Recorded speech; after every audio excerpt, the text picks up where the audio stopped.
Hey, it's your boy Tone Perrion, aka Tone Twisted.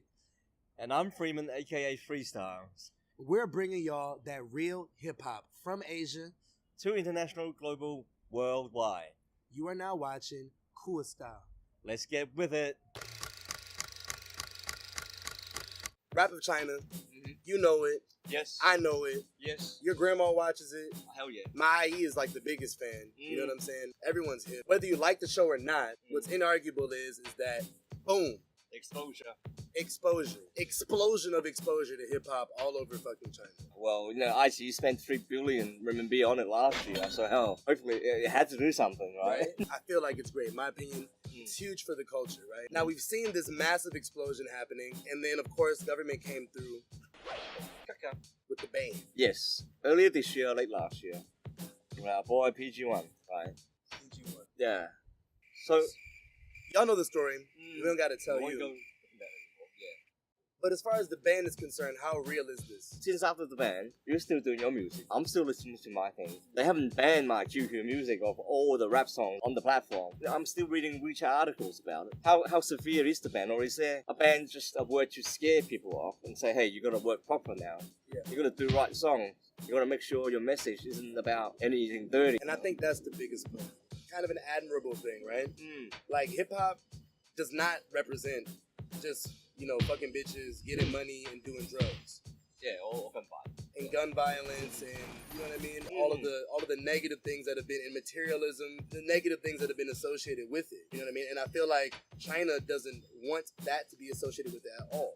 So, in a cool way, they're kind of being able to regulate hip-hop and, being able to really brand, and from what we're doing, is exposing the real and the positive side to what's really popping off. And I think it actually brings another point as well, because rappers now should be thinking about, well, we're not going to talk about that stuff, then we should be creating our own thing instead of copying what the Americans rap and hip-hop scene is doing. Exactly, and that's what makes real. Yeah.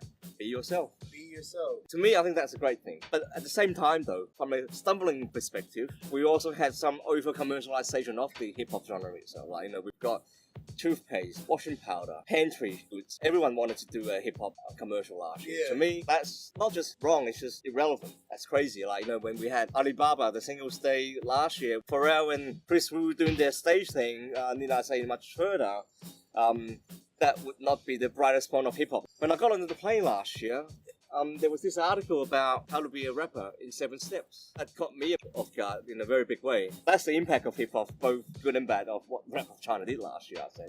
And again, like you kind of mentioned too, it's really like revamping the underground. So there's a lot of underground rappers here in Shanghai that I've seen being able to really explode, thanks to the Rap of China, as an exposure. Now people they want to know what's really going down in their community. You know what I mean? I had the blessing to perform at the legendary Shelter, before that was shut down. And it's the same deal. Yeah. Shelter and that whole street was just too popping, and then they're right? Yeah. No. You know what I mean? But hip-hop, of course, the underground is now being exposed. But the underground has been here for a minute. I mean, when you think about what Showtime has been doing on IronMic. Shout out Showtime. Yeah. 313, you feel me? He's ongoingly, year after year, non-stop across the whole country, bringing in different cultures together, bringing the whole hip-hop elements together, and at the same time, going back to the old school days, I lived in Taiwan, Hong Kong, and then China in the last 6-7 years, and have seen how it's evolved before the Rap of China, So there's always things buzzing. I've got homies in Hong Kong who are still doing tracks. They've never given up their games. Rap of China gave them a belief that there is something that they can do more than just being always underground, always experimenting. And one guy that's been very obviously doing that for the last decade or so would be Edison Chen, right? Edison Chen. He's gone from a rapper to an artist to a collaborator to a movie star. Yo, speaking of Edison Chen, yeah. Yo, shout out to my boy G out in Shenzhen, cause he hooked me up with the limited edition. Yeah. I'm gonna take these motherfuckers off. The limited edition Clot Nike AF1s. The cool thing about these sneakers, first of all, the outer layer has got this cool silk thing going on, paying tribute to Chinese roots, right? But when you rip it and you take off, there's layers to this. And maybe this actually is kind of symbolic to the layers of Chinese history, because each of these shoes is kind of customizable in that fact as well. So apparently, Eddie, he just fucking burned his. You know, everyone can rock them their own way, which is cool. Shout out Clat, shout out my boy G. EDC's been doing a lot of collaborations with the likes of Nike and Disney, right? I mean, these guys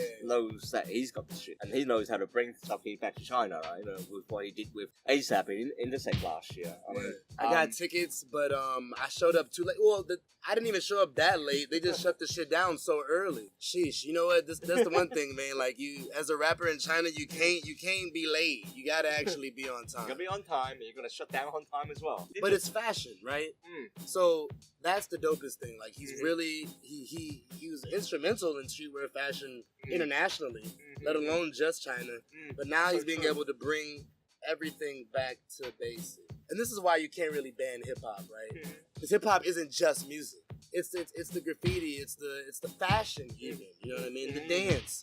But like fashion is definitely like taking over more than anything. Obviously, you know, been through the older days of hip hop where when I first got introduced, it was more about the music, like the MC Hammer, the Run DMC, and LL Cool J and all that. And then when you look at those guys doing the MTV, then I get to learn about what they wear. Right. But in China, or at least from what I've seen, it's sort of like reverse. You know, people see how they dress hip hop, and then let's go yo hip hop, and then go to the music after.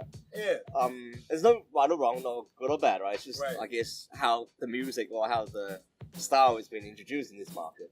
Representing, you know, my American culture, any way that it can penetrate, I think it's positive. You know, motherfuckers may not know who Dr. Dre is, but they got the beats. You know what I'm saying? I guess with that many people in this country, we can't stop it, right? I mean, There's definitely no stopping. No. Speaking of no stopping, Rap of China 2 this year, do you think that's going to happen? Rap of China 2, personally, I think it's still going to be popping off. I may or may not have some inside sources, but yeah, I think it's a go. To me, I would like to see less commercialism of it, because I think last year was just whoa like this.